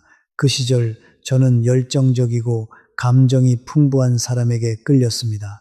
함께 있으면 심장이 빠르게 뛰고 헤어지면 애가 타게 그리운 그런 관계가 진짜 사랑인 줄 알았습니다. 하지만 세월이 흘러 60이 되고 70이 되고 마침내 100살이 넘고 보니 깨달았습니다. 그 시절 제가 열정이라 불렀던 것 중 상당수는 사실은 불안이었습니다. 진짜 사랑은 심장을 빠르게 뛰게 하는 것이 아니라 오랫동안 고르게 뛸 수 있게 해주는 것이었습니다. 그렇다면 마음의 안정감은 어떻게 만들어질까요? 타고나는 것이 아닙니다. 그것은 살아온 삶의 흔적입니다. 넘어지고 다시 일어서기를 반복하면서 슬픔을 피하지 않고 정면으로 통과하면서 혼자 있는 시간을 두려워하지 않고 자신을 가만히 들여다보면서 만들어지는 것입니다. 삼성서울병원 정신건강의학과의 한 연구에 따르면 어려움을 회피하지 않고 정면으로 마주한 사람일수록 노년의 정신건강이 훨씬 안정적이었다고 합니다. 고통을 피한 사람이 아니라 통과한 사람이 단단해졌다는 것입니다. 지금 이 이야기를 들으시며 마음의 파도 속에서 힘들어 하시는 분이 계실지 모르겠습니다. 그렇다면 이 말씀을 꼭 드리고 싶습니다. 그것은 여러분이 약해서가 아닙니다. 아직 그 파도를 충분히 통과하지 않았기 때문입니다. 우리 세대는 전쟁과 가난과 숱한 이별을 통과해온 사람들입니다. 그 모진 세월을 견뎌낸 우리 안에는 이미 어떤 둑보다 단단한 무언가가 자리 잡고 있습니다. 우리는 우리가 생각하는 것보다 훨씬 강한 사람들입니다. 마음의 안정감을 기르는 길도 거창하지 않습니다. 하루 10분 아무도 없는 곳에서 가만히 앉아 호흡에만 집중해 보십시오. 화가 솟구칠 때 곧바로 입을 열지 말고 숨을 3번 천천히 쉬어 보십시오. 그 짧은 사이에 폭풍은 한풀 꺾입니다. 잠자리에 들기 전 오늘 나를 흔들었던 감정을 가만히 글로 적어 보십시오. 적는 순간 그 감정은 나를 삼키지 못하고 내 손바닥 위로 올라옵니다. 이렇게 쌓인 고요함이 어떤 말보다 깊게 곁의 사람을 안심시킵니다. 여기서 우리가 한 가지 오해를 풀어야 합니다. 흔들리지 않는다는 것이 감정을 꾹꾹 누르고 참는 것이라고 생각하면 큰일입니다. 그것은 안정이 아니라 폭탄입니다. 참고 참다가 어느 날 한꺼번에 터지면 그동안 쌓아온 모든 것이 무너집니다. 진짜 안정감은 감정을 없애는 것이 아니라 감정을 다스리는 것입니다.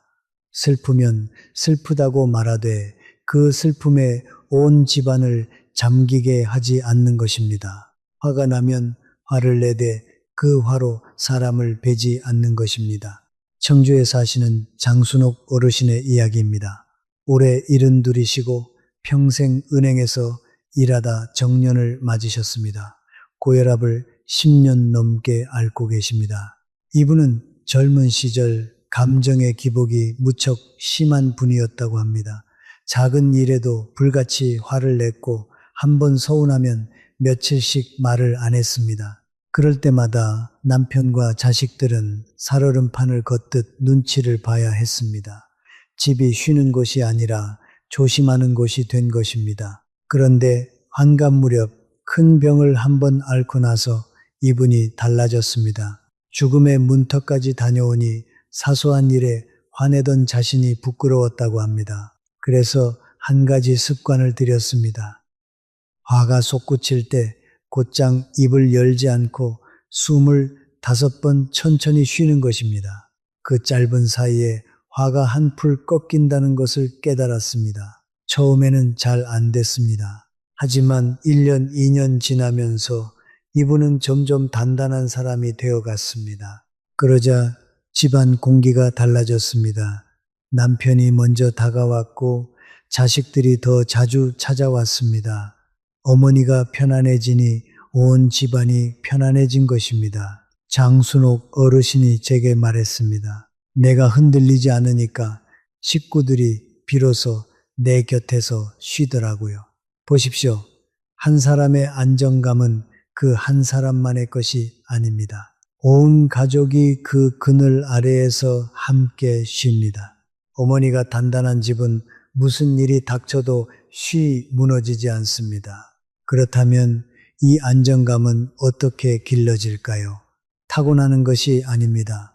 장순옥 어르신처럼 삶의 폭풍을 한 번씩 통과할 때마다 조금씩 단단해지는 것입니다. 서울아산병원 정신건강의학과의 자료에 따르면 어려움을 피하지 않고 정면으로 마주한 사람일수록 노년의 마음이 훨씬 평온했다고 합니다. 고통을 피해 도망친 사람이 아니라 그것을 통과해낸 사람이 강해진 것입니다. 우리 세대는 이미 그 폭풍들을 다 통과해 왔습니다. 생각해 보십시오. 우리는 전쟁의 폐허를 보았고 보릿고개를 넘었고 자식을 키우며 숱한 밤을 지새웠습니다. 이별도 겪었고 가난도 겪었고 병도 겪었습니다. 그 모든 폭풍을 통과해 오늘 여기까지 온 우리입니다. 그러니 우리 안에는 이미 어떤 둑보다 단단한 무언가가 자리 잡고 있습니다. 우리는 우리가 생각하는 것보다 훨씬 강한 사람들입니다. 다만 그 힘을 스스로 잊고 있을 뿐입니다. 지금 마음이 자주 흔들려 힘드신 분이 계실지 모르겠습니다. 작은 말에도 며칠씩 마음이 무너지고 사소한 일에도 눈물이 나신다면 그것은 약해서가 아닙니다. 아직 그 파도를 다 통과하지 않았기 때문입니다. 파도를 피하려 하지 마십시오. 그 안으로 들어가십시오. 그리고 그 파도가 지나간 자리에서 여러분은 비로소 흔들리지 않는 자신을 만나게 될 것입니다. 우리 함께 그 단단한 자리까지 걸어갑시다. 오늘부터 작은 연습을 시작해 봅시다. 마음이 요동칠 때 숨을 5번 천천히 쉬어 보십시오. 그리고 잠들기 전 오늘 나를 흔들었던 감정을 종이에 적어 보십시오. 적는 순간 그 감정은 나를 삼키지 못하고 내 손바닥 위로 올라옵니다. 이렇게 쌓인 고요함이 어떤 말보다 깊게 곁에 사람을 안심시킵니다. 그리고 그 고요함은 나이가 들수록 더 깊어집니다. 제가 오랜 세월 지켜본 끝에 내린 결론이 하나 있습니다. 사람에게 가장 필요한 것은 화려한 집이 아니라 마음 편히 쉴 수 있는 자리라는 것입니다. 아무리 좋은 집이라도 그 안에서 늘 눈치를 보고 마음을 졸여야 한다면 그곳은 안식처가 아닙니다. 반대로 단칸방이라도 그 안에 마음 놓고 기댈 사람이 있다면 그곳이 바로 천국입니다. 흔들리지 않는 사람은 곁에 사람에게 바로 그런 자리를 만들어 줍니다. 무슨 말을 해도 비웃지 않을 것 같고 어떤 실수를 해도 등을 돌리지 않을 것 같은 믿음. 그 믿음 하나가 한 사람을 살게 합니다. 우리 곁에 그런 사람이 있다면 그것은 세상 무엇과도 바꿀 수 없는 복입니다. 그리고 우리 자신이 누군가에게 그런 사람이 되어줄 수 있다면 그것은 더없이 귀한 일입니다. 안정감이란 결코 거창한 것이 아닙니다. 화내야 할 일에 한 박자 늦게 반응하는 것, 따지기 전에 먼저 한번 헤아려 보는 것, 폭풍 같은 날에도 밥상만은 거르지 않고 차려내는 것, 그 잔잔한 한결같음이 차곡차곡 쌓여 곁에 사람에게 깊은 안도감을 줍니다. 그러니 오늘 우리 집을 그런 자리로 만들어 봅시다. 서로가 서로에게 편안한 쉼이 되어주는 자리로 말입니다. 흔들리지 않는 마음에 대해 우리가 한 가지 오해하는 것이 있습니다. 안정된 사람은 슬픔을 모르는 사람이라고 여기는 것입니다. 그러나 그렇지 않습니다. 진짜 단단한 사람은 슬픔을 누구보다 깊이 느끼되 그 슬픔에 완전히 휩쓸려 내려가지 않는 사람입니다. 앞서 두 개의 이야기를 드렸지요. 둑은 파도를 막는 것이 아니라 파도를 받아 안으면서도 무너지지 않는 것이라고 말입니다. 사람의 마음도 꼭 그렇습니다. 제가 가까이서 지켜본 한 분이 계셨습니다. 남편이 오랜 병으로 자리에 누운 뒤로 10년 가까이 곁을 지킨 분이었습니다. 누구라도 무너졌을 세월입니다. 그런데 그분은 신기하게도 흔들리지 않았습니다. 슬픔이 없어서가 아니었습니다. 밤마다 혼자 우셨다고 합니다. 다만 아침이 되면 다시 마음을 추슬러 남편 앞에서는 늘 잔잔한 얼굴이 되셨습니다. 한 번은 제가 그 힘이 어디서 나오느냐고 여쭈었습니다. 그분은 이렇게 답하셨습니다. 내가 무너지면 이 사람이 기댈 곳이 없잖아요. 그 한마디에 저는 고개를 숙였습니다. 진정한 안정감이란 감정이 없는 것이 아니라 곁에 사람을 위해 자신을 다잡는 깊은 사랑이었던 것입니다. 서울 아산병원의 정신건강연구진도 이런 마음의 단단함은 타고나는 것이 아니라 삶의 고비를 정면으로 통과하며 길러진다고 말합니다. 그러니 지금 우리 마음이 자주 흔들린다 해도 자책하지 맙시다. 그것은 우리가 아직 그 고비를 지나는 중이라는 뜻일 뿐입니다. 우리 함께 그 고비를 건너 잔잔한 자리에 닿읍시다. 흔들리지 않는 단단함, 그것이 평생 사랑받는 사람의 네 번째 비밀입니다. 이제 마지막 다섯 번째 이야기입니다. 가장 깊고 가장 아름다운 이야기입니다. 남자가 평생 미치도록 사랑하는 여자는 나이가 들어도 성장을 멈추지 않는 여자입니다. 저는 105해를 살며 한 가지 변하지 않는 진실을 발견했습니다. 시간은 모든 것을 가져갑니다. 젊음도 가져가고 아름다움도 가져가고 건강도 조금씩 가져갑니다. 하지만 시간이 절대 가져가지 못하는 것이 하나 있습니다. 바로 계속 배우고 성장하려는 사람의 눈빛입니다. 그 눈빛은 나이가 들수록 오히려 더 깊어지고 더 빛납니다. 그리고 남자는 그 눈빛을 평생 잊지 못합니다. 제가 강단에 서 있던 시절 한 제자가 있었습니다. 특별히 뛰어난 학생은 아니었습니다. 성적이 가장 좋은 것도 아니었고 말솜씨가 뛰어난 것도 아니었습니다. 그런데 그 사람에게는 남다른 것이 하나 있었습니다. 무언가를 새롭게 알게 되었을 때 그 눈에서 빛이 났습니다. 모르는 것을 부끄러워하지 않고 오히려 모른다는 사실을 출발점으로 삼아 기꺼이 배우려 했습니다. 수십 년이 흘러 그 제자가 60이 넘었을 때 우연히 다시 만났습니다. 그런데 그 사람이 그 나이에 새로운 언어를 배우고 있다고 했습니다. 제가 물었습니다. 그 연세에 무엇하러 그 고생을 하십니까? 그러자 그분이 조용히 웃으며 이렇게 답했습니다. 아직 모르는 것이 너무 많아서요. 저는 그 순간 그분의 남편이 왜 수십 년이 지나도 그분을 처음 만났을 때와 똑같은 눈빛으로 바라보는지 단번에 이해했습니다. 성장하는 사람은 예측할 수 없습니다.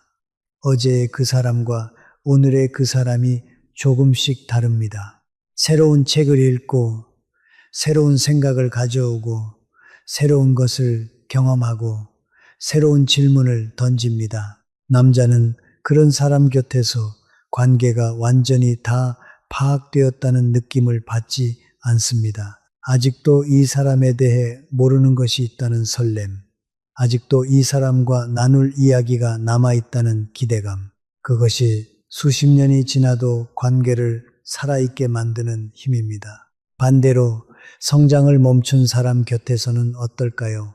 처음에는 편안합니다. 모든 것이 익숙하고 예측 가능합니다. 하지만 시간이 지나면서 그 편안함은 서서히 지루함으로 바뀝니다.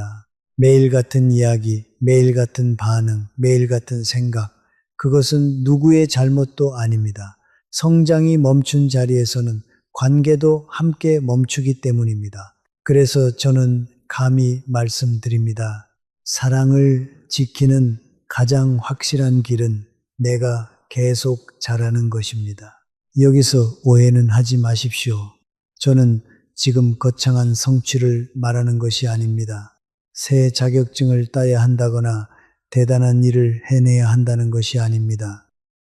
오늘 읽은 책에서 한 줄을 마음에 새기는 것, 한 번도 가보지 않은 길을 걸어보는 것, 오랫동안 궁금했던 것을 조용히 찾아보는 것, 그 작은 움직임들이 쌓여 사람을 살아있게 만들고 그 살아있음이 곁에 사람의 마음을 붙잡습니다. 광주에 사시는 박정숙 어르신의 이야기를 들려드리겠습니다. 올해 71이시고 평생 살림만 하신 분입니다.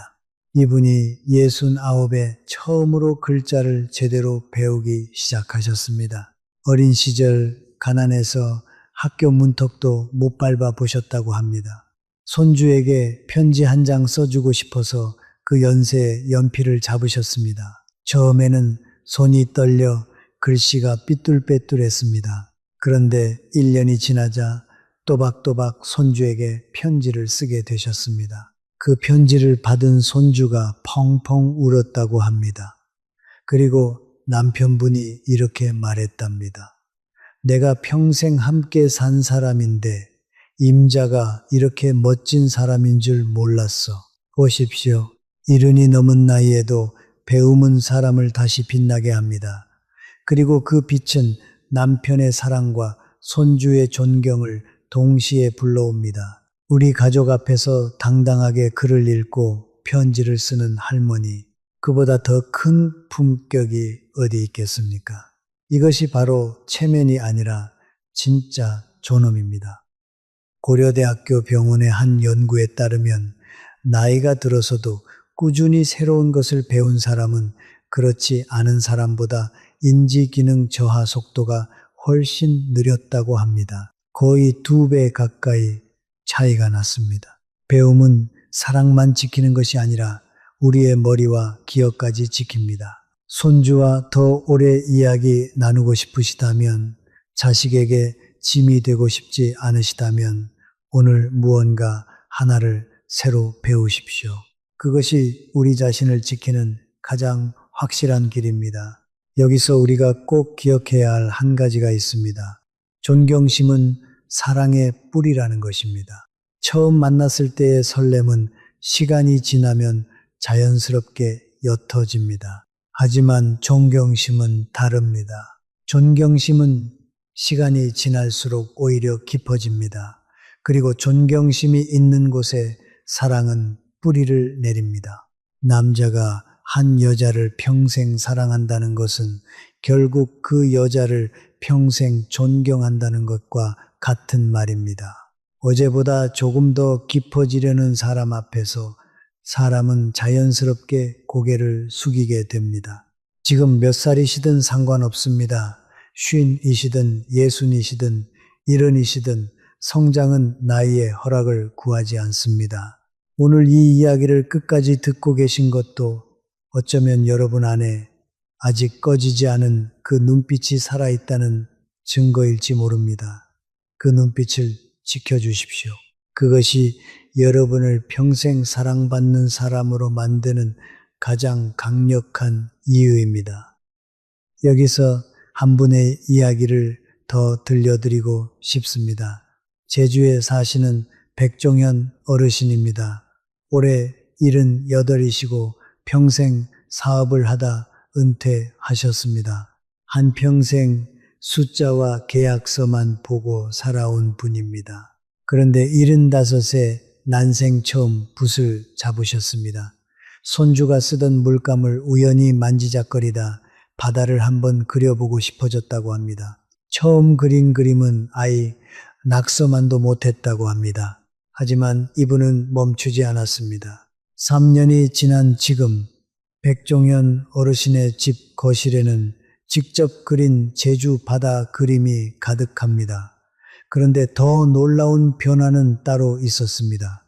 무뚝뚝하기로 유명했던 이분이 그림을 그리면서 표정이 부드러워진 것입니다. 평생 곁을 지킨 부인이 이렇게 말했답니다. 영감이 70이 넘어서 다시 청년이 됐어요. 보십시오. 새로운 것을 배우는 사람은 나이를 거꾸로 먹는 것처럼 보입니다.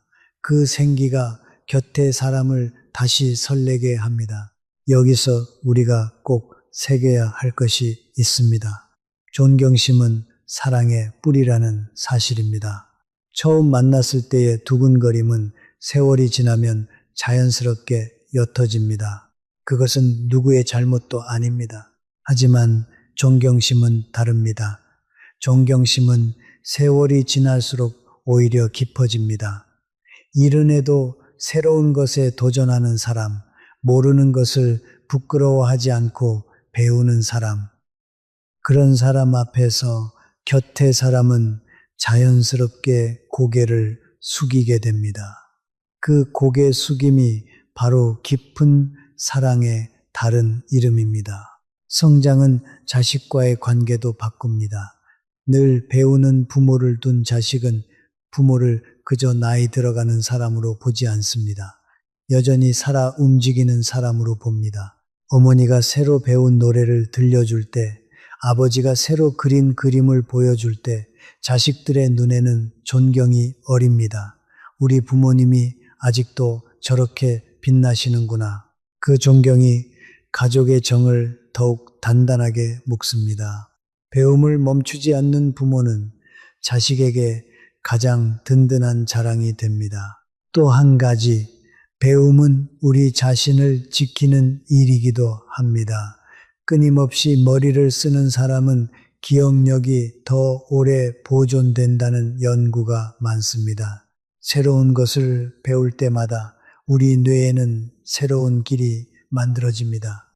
손주와 더 오래 이야기 나누고 싶으시다면, 자식에게 짐이 되고 싶지 않으시다면 오늘 무언가 하나를 새로 시작하십시오. 그것이 우리 자신을 지키는 가장 확실한 길입니다. 사랑받는 길과 건강을 지키는 길이 신기하게도 하나로 이어집니다. 그런데 여기서 오해는 마십시오. 거창한 것을 배우라는 것이 아닙니다. 이른에 외국어를 마스터하고 여든에 학위를 따라는 것이 아닙니다. 오늘 신문에서 모르는 단어 하나를 찾아보는 것, 안 가본 골목을 한번 걸어보는 것, 손주에게 게임 하나를 배워보는 것, 그 작은 호기심이면 충분합니다. 중요한 것은 크기가 아니라 방향입니다. 어제보다 오늘 조금 더 알고자 하는 그 마음, 그것이 우리를 살아있게 합니다. 지금 몇 살이시든 정말로 상관없습니다. 60이든 70이든 80이든 배움은 나이의 허락을 구하지 않습니다. 오늘 이 긴 이야기를 끝까지 듣고 계신 것 자체가 여러분 안에 아직 그 호기심의 불씨가 살아있다는 증거입니다. 그 불씨를 꺼뜨리지 마십시오. 오히려 바람을 불어넣어 주십시오. 우리 함께 어제보다 조금 더 깊은 사람이 되어 갑시다. 그 작은 성장이 쌓여 평생 사랑받고 존경받는 사람을 만듭니다. 그러니 오늘부터 작은 약속을 하나 합시다. 일주일에 한 가지 전에 몰랐던 것을 새로 배워보는 것입니다. 그것을 작은 공책에 적어 두십시오. 한 달이 지나면 4가지, 1년이 지나면 50가지가 됩니다. 그 공책이 바로 우리가 멈추지 않고 자라왔다는 증거가 됩니다. 그리고 그 빛나는 눈빛을 곁에 사람과 자식과 손주가 평생 기억할 것입니다. 제가 최근에 들은 이야기 하나가 마음에 오래 남았습니다. 춘천에 사시는 한 분인데 70이 훌쩍 넘으셨습니다. 멀리 외국에 사는 손주가 보고 싶어 큰맘 먹고 휴대전화로 영상통화 거는 법을 배우기 시작하셨다고 합니다. 처음에는 화면을 켜는 것조차 어려워 몇 번이고 포기하고 싶으셨답니다. 그래도 손주 얼굴 한 번 더 보겠다는 마음으로 매일 조금씩 익히셨습니다. 마침내 손주와 얼굴을 마주하고 이야기를 나누던 날, 그분은 어린아이처럼 우셨다고 합니다. 그런데 그 모습을 곁에서 지켜보던 남편이 며칠 뒤 슬그머니 이렇게 말했답니다. 임자, 나도 좀 가르쳐줘. 평생 무뚝뚝하던 남편의 눈에 오랜만에 호기심이 반짝이더랍니다. 배우려는 마음 하나가 식어가던 두 사람 사이에 다시 생기를 불어넣은 것입니다. 우리는 흔히 나이가 들면 마음도 함께 굳는다고 여깁니다. 하지만 마음을 굳게 만드는 것은 세월이 아닙니다. 더 이상 궁금해하지 않는 태도입니다. 궁금한 것이 남아있는 한 우리 마음은 결코 멈추지 않습니다. 새 길을 한번 걸어보는 것, 오래 미뤄둔 것을 조용히 배워보는 것, 손주에게 무언가를 묻는 일을 부끄러워하지 않는 것, 그 작은 움직임들이 모여 우리를 끝까지 살아있게 합니다. 그리고 그렇게 살아있는 사람의 눈빛을 곁의 사람은 결코 지루해하지 않습니다. 삼성 서울병원의 한 연구진도 새로운 것을 배우려는 마음이 뇌를 젊게 지키고 마음의 활력을 높인다고 말합니다.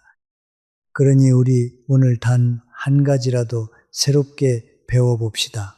그 작은 한 걸음이 우리 남은 삶을 환하게 밝혀줄 것입니다. 성장에 대해 우리 마음에 걸리는 한 가지가 있을 겁니다.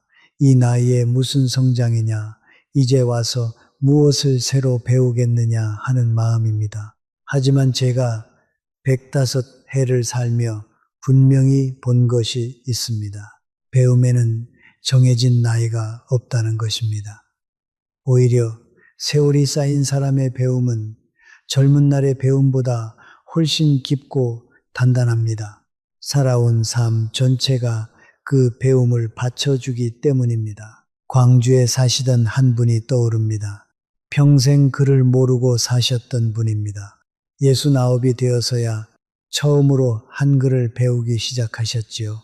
자식들이 다 말렸다고 합니다. 이제 와서 뭐하러 고생하시느냐고 말입니다. 그런데 그분은 묵묵히 배우셨습니다. 그리고 70이 넘던 해 처음으로 손주에게 손편지를 써 보내셨습니다. 삐뚤빼뚤한 글씨로 적힌 그 편지를 손주가 액자에 넣어 걸어두었다고 합니다. 우리 할머니가 쓴 첫 편지라면서요. 저는 그 이야기를 듣고 가슴이 뜨거워졌습니다. 그분의 자식들은 그날 이후로 어머니를 다시 보게 되었다고 합니다.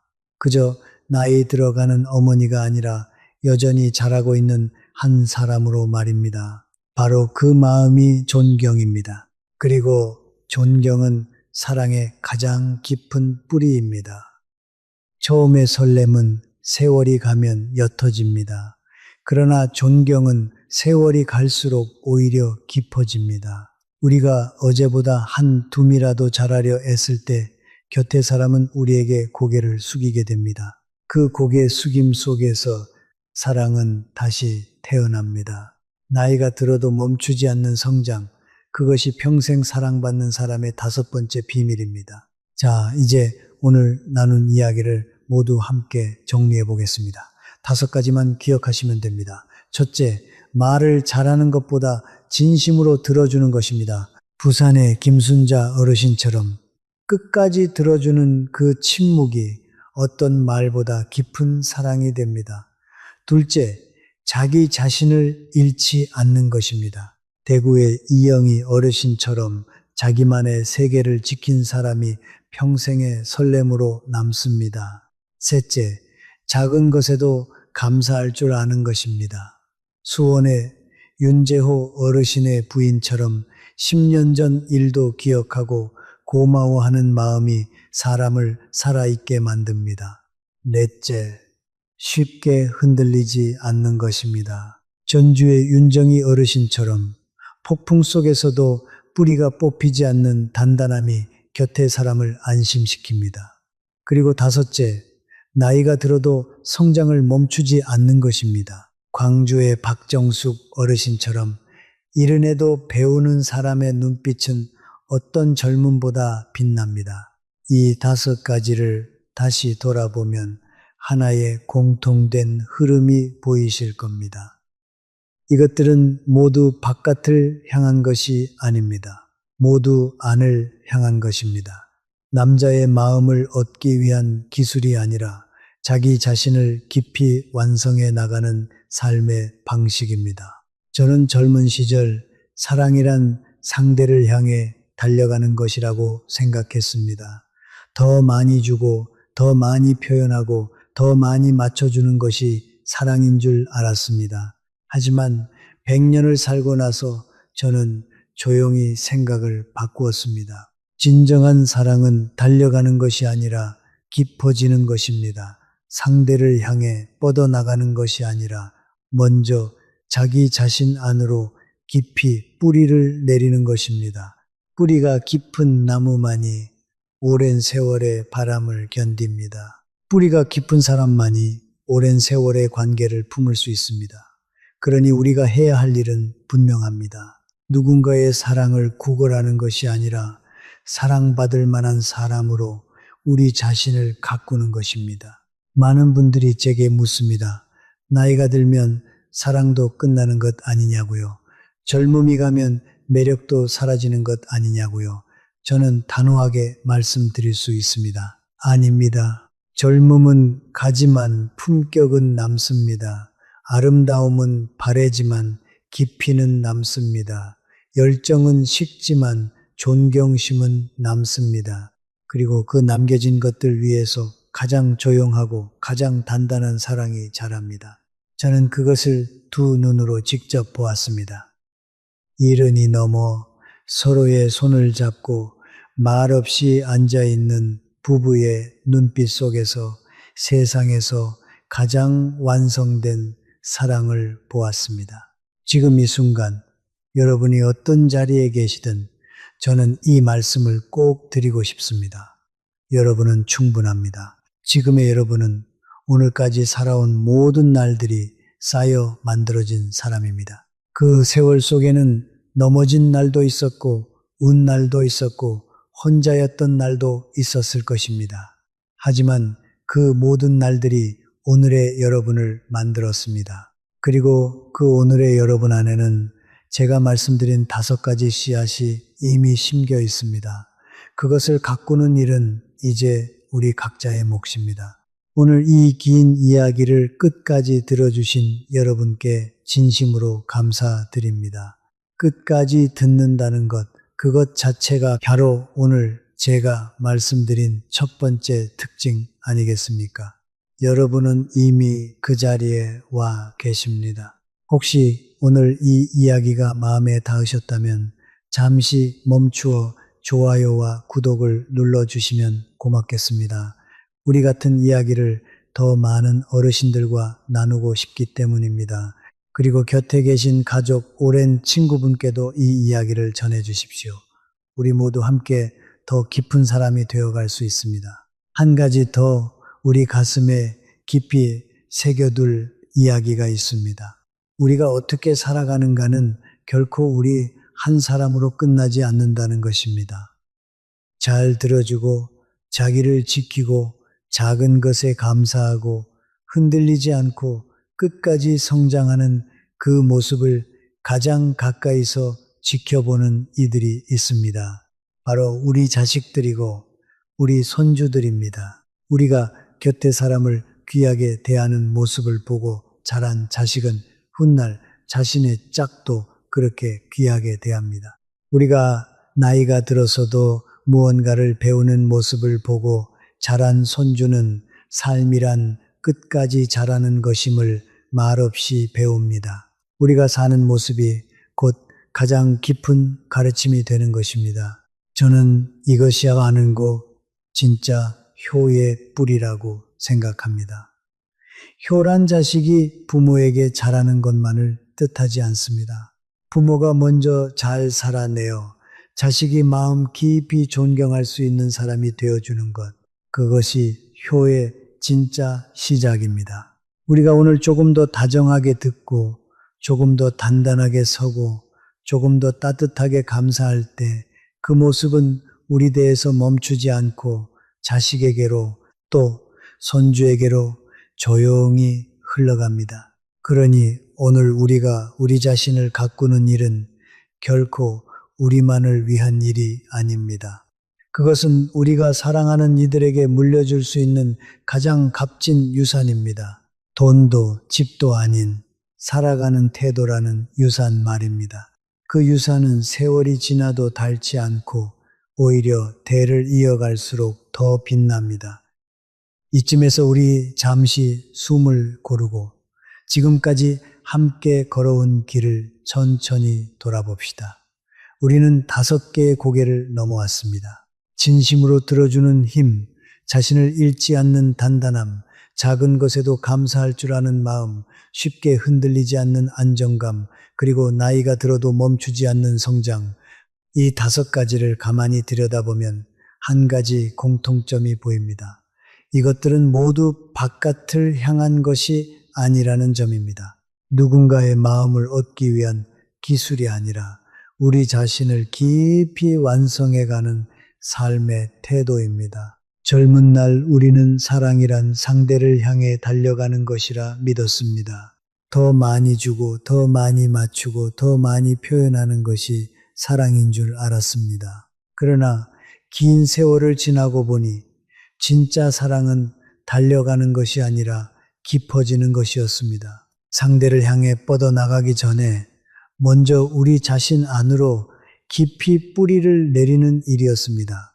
뿌리 깊은 나무만이 오랜 바람을 견디듯 자기 안에 단단한 중심을 지닌 사람만이 긴 세월의 관계를 품을 수 있습니다. 제가 살아오며 가장 아름다운 사랑을 한 분들을 떠올려 보면 그분들은 한결같이 자기 자신을 함부로 대하지 않았습니다. 자신의 삶을 귀하게 여겼고 그 귀함이 자연스럽게 곁의 사람을 귀히 여기는 마음으로 이어졌습니다. 그리고 우리가 잊지 말아야 할 것이 하나 더 있습니다. 이 5가지는 부부 사이에만 쓰이는 것이 아니라는 점입니다. 잘 들어주는 마음은 자식과 손주와의 사이를 살리고 자기 다음은 우리를 한 사람으로 다시 세우며 감사는 식어가던 식구들 사이를 데웁니다. 흔들리지 않는 안정감은 온 집안의 든든한 기둥이 되고 멈추지 않는 성장은 자식과 손주에게 가장 좋은 본보기가 됩니다. 결국 이 5가지는 우리 삶 전체를 따뜻하게 끌어안는 지혜인 셈입니다. 그러니 이것을 그저 사랑받는 비결로만 여기지 마십시오.